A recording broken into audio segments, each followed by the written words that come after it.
Kahit anong gawin mo, hindi na magbabago ganun. Hindi na ako tinatapakan sa mga mo. Pwede ka nang lumais bukas ng pinto. Wala nang ikaw, wala nang ako, wala nang papatok sa mga luha ko. So ayun na nga guys, no? Relate din ba kayo na yung pera nyo, yung pera ng customer is laging Gcash, no? Sumakit yung ulo ko. Nakaka-compute, guys. Oh my God, nakaka-compute na mga Gcash ko. Gcash sale. Kasi, di ba nga sabi ko sa inyo, nagtatala ako ng mga ng mga benta ko, guys, no? So, ayun, guys, kanina, nagbayad na naman Gcash.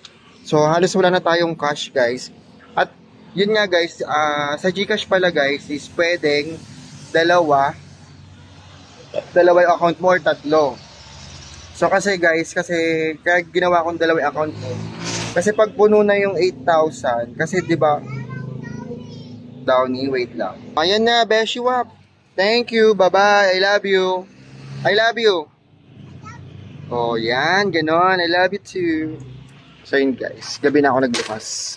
Pak. So, ayun na nga guys, no? Relate din ba kayo na ganun din yung ginagawa nyo, no? Na talagang nililista nyo kasi hindi pa din siyang magsama-sama. Kumbaga kasi guys, ang nangyari, ay, yun yung mga bugwit to kasi wala na yung ano dito. Wala na yung pusi mo ningning ko kasi wala na. Ayun oh, naglaro-laro sila guys oh. Patay tayo dyan. Kaya i-check na natin yung mga noodles natin. My God, nakakaloka yung mga bugwit. Kailangan ko bumili lang Rakilin.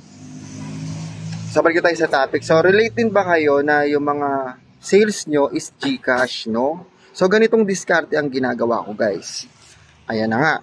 So, yung mga sales, ayan, tulad nito, guys. So, tignan nyo. Gcash yung, ginamit. Una kasi, ganito yan, may transaction na, nag-cash out siya ng 1,000. So, 1,000, nag-charge ako ng 25 pesos. So, ililista nyo, guys, para hindi kayo kaya, makapangyarihan talaga ang paglilista sa larangan ng pagbebenta. Ayan ang natin, no? Makapangyarihan yan ang paglilista. Kaya kailangan, meron kayong mga notes yan, dyan. Kasi dito tayo magbabase, no? Kasi para hindi tayo maguluhan. Ayan. So ako, kahit naguguluhan, nasasanay na lang. So dito ako tumitingin sa mga notes ko. So tulad nito, ang diskarte. Kunwari, ayan, sa kaha, wala kang pang cash out, diba? Sa sales ka kumuha nung mga nakaraang araw, mga ganyan ginagawa ko. So ngayon, ang ginagawa ko guys, doon ako humugot, kunyari may magpapakash out. Nagpakash out siya ng 1,000. So 25 yung niya, yung charge niya. Tapos bumili siya ng RH, 375. Tapos yung deposit, 3, no? Huwag kayong hindi magpapadeposit, ayan, 24. Sili, 4, Yakult, 13. Tapos yung, ito pa nga guys, nangyari na rin ba sa inyo to? Na kahit anong compute nyo, di ba, nag-compute kayo dito. Ayan, nag-compute kayo dyan, di ba?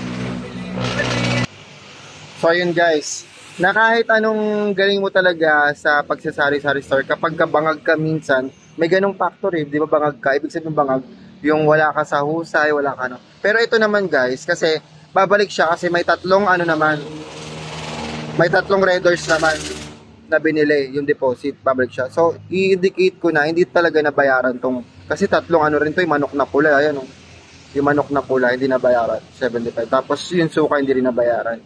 So, ang charge niya, 516. Ayun. So, regular customer ko naman to. Explain ko na lang sa kanya. Kapag may mga senaryong ganun, dapat, marunong din tayo mag-explain. Kasi nga, sa sobra, at saka, anong time na kasi na yun, guys, isunod-sunod yung customer.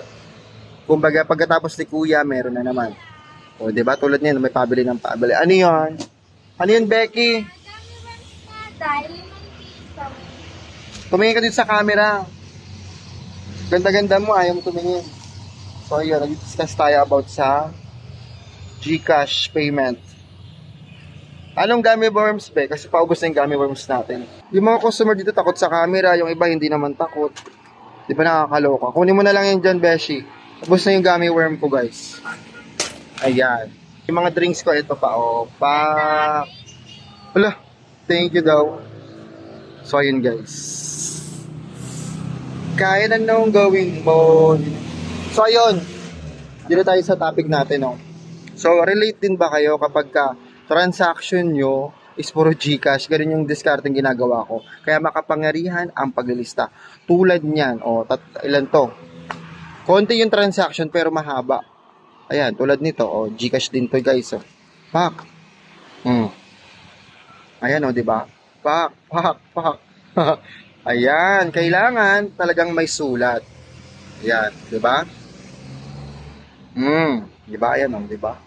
Malaki rin yung sales natin kagabi, nakakaloka. Puro kaso nga lang, wala tayong cash, puro in. 'Di ba? Okay lang kasi nga, ang maganda nun kasi guys, minsan magka-cash out muna sila. Magka-cash out muna sila. Syempre pag cash out, sinabi natin, may charge talaga 'yon. Pero kapag bumili sila dito, nagamit yung GCash, walang charge 'yon. Ayun 'yon. At kung nagustuhan niyo naman ang vlog natin for today's video, please like, share, and subscribe my YouTube channel para updated ka sa mga diskarte, tips dito lang sa Sari Sari Store Vlog ni Madam Duday. Ayun guys. So ayun yung mga diskarte ko guys kapag Tsaka kaya ngayon, at saka pala ngayon talaga guys. Bakit ginawa kong dalawang account ko?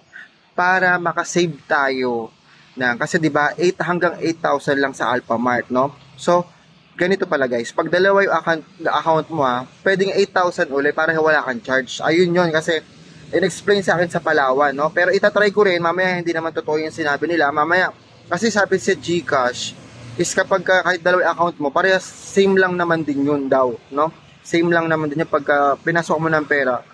Pag pinasukan mo siya ng pera guys, ganun din, malalaman din yung pangalan mo. Same na limit, no? Kasi 500,000 na kasi yung limit natin sa GCash guys. Gusto ko kasi makatipid. Siyempre pagka negosyante ka guys, gusto mo makatipid, walang charges. Ayun. Kasi sa Palawan, sa Alphamart guys, walang charge. Pero ang limit lang nila is 8,000. So naisipan ng bakla, magdalawa pa ng account, no? Para ngayon, 8 plus 8, 16,000 yung limit natin. Diba? Ang taray ng bakla.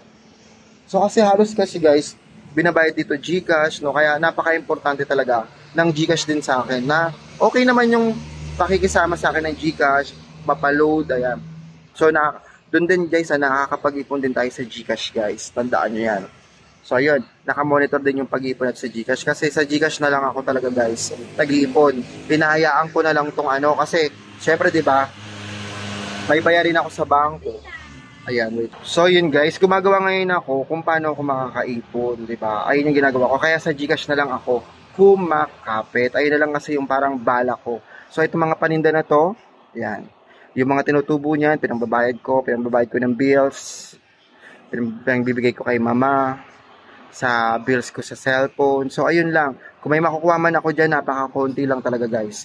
Kaya, sa akin, pinaka-powerful ang paglilista ko. Kasi pag hindi ako naglista guys, sabi ko sa inyo, bagsak negosyo. Bagsak. At saka napipigilan ko ngayon yung expenses. Ayan, diba ang ganda ng sales report ko. Pak!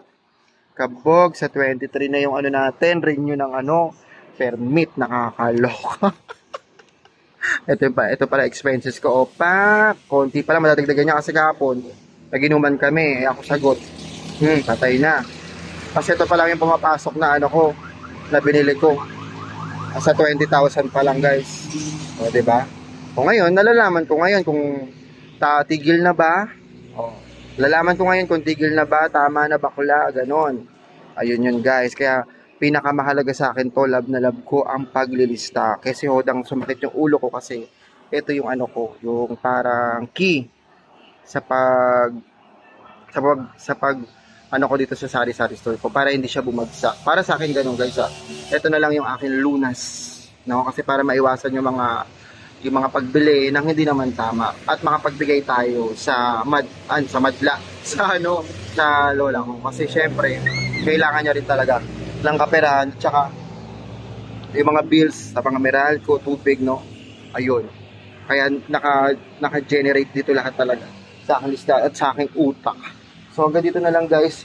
Ito yung diskarte ko sa pag-a-avail ng GCash guys. So bye bye guys. Thank you for watching. Please like, share, and subscribe my YouTube channel para updated kayo sa mga bago kong video, sa mga diskarte. Sana may natutunan na naman kayo sa vlog na to guys. So, maraming salamat po sa patuloy nyong panonood kasi yung views natin nagra-ranking talaga, nagra-ranking. Go sa green siya talaga guys. Walang humpay na panonood nyo. Kaya maraming salamat. Thank you guys. Bye-bye.